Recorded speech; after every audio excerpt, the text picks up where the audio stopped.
Friends, how are you? ఈరోజు మెత్తల curry చూపిస్తున్నాను. చూడండి, సింపుల్ కర్రీ.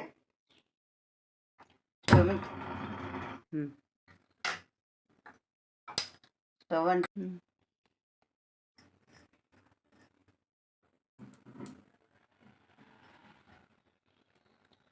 తగినంత నూనె పోసుకోవాలండి.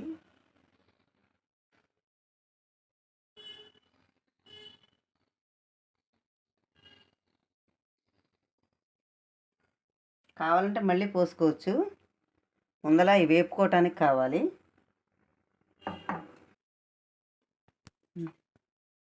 ఈ మెత్తలు వేపి నూనెలో వేపి తీసేయాలండి ఫస్ట్.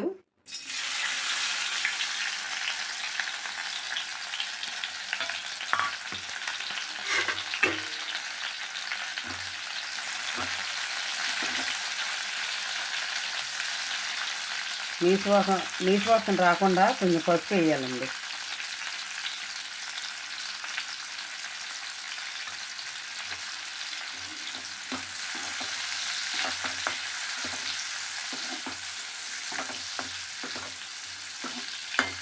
చాలా మంచిగా కర్రీ అండి ఇది. బాలింతరాలకు కూడా పెడతారు ఇది.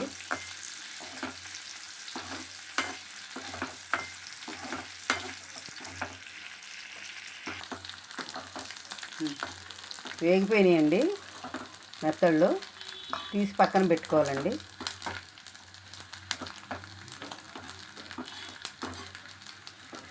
కొంచెం పక్కన పెట్టుకున్నానండి.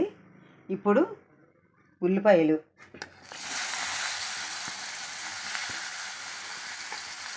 పచ్చిమిరపకాయలు బాగా వేపుకోవాలండి. ఇది ములగాకండి, కంటికి మంచిది. ప్రతి కూరలో వేసుకోవచ్చు. కరివేపాకు కన్నా బాగా ఉపయోగపడుతుంది ములగాకండి.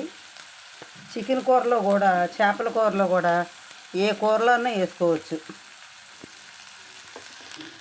చాలా బాగా ఉపయోగపడుతుందండి. రుచికి రుచి ఉంటుంది, ఆరోగ్యానికి ఆరోగ్యం వస్తుంది.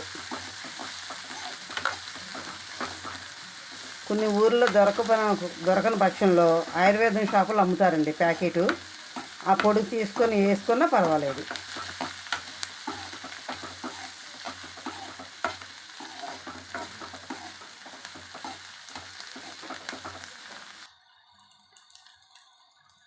అల్లం వెల్లిపాయ పేస్ట్ అండి, మరీ ఎక్కువ వేయకూడదండి.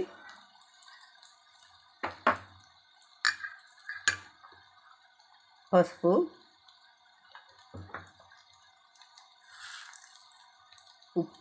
ఉప్పు తక్కువ వేసుకోవాలండి. అదే ఉప్పు మెత్తల్లో కొంచెం ఉప్పు ఉంటుంది కాబట్టి అవసరమైతే మళ్ళీ వేసుకోవచ్చు.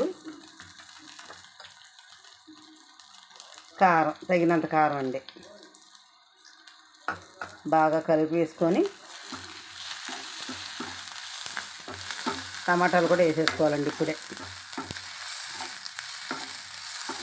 ఇప్పుడు వేసుకుంటే బాగా గుజ్జు వస్తుందండి మగ్గిపోయి.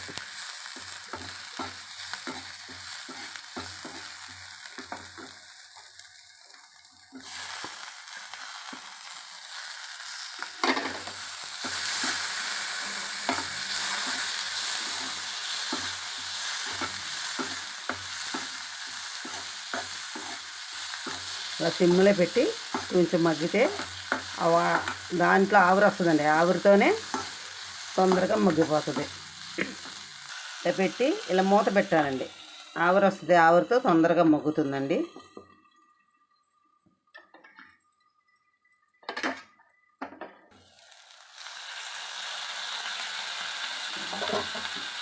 మెత్తలు వేసేసుకోవాలండి.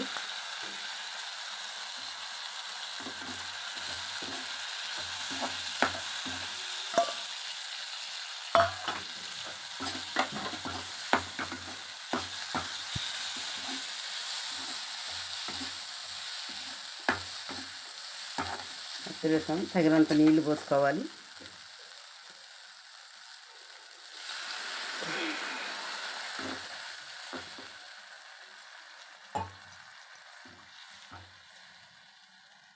మూత పెట్టేసుకోవాలండి కాసేపు. చూడండి కూర ఎంతవరకు ఉడికిందో లేదో చూద్దాం ఒకసారి. ఇంకా కొంచెం నీళ్ళు ఉన్నాయండి. ఈ నీళ్ళు కూడా మగ్గిపోతే కూర ఉడికిపోయినట్టేనండి.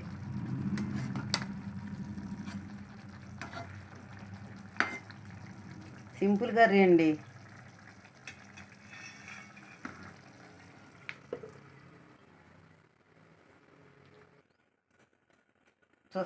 తీస్తున్నాను చూడండి. బాగా మగ్గింది చక్కగా.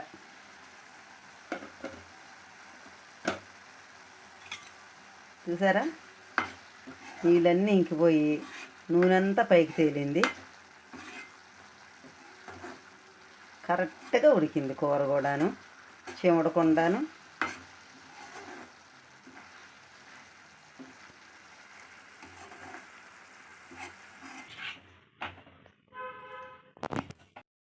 వేడివేడిగా మెత్తళ్ళ కర్రీ రెడీ.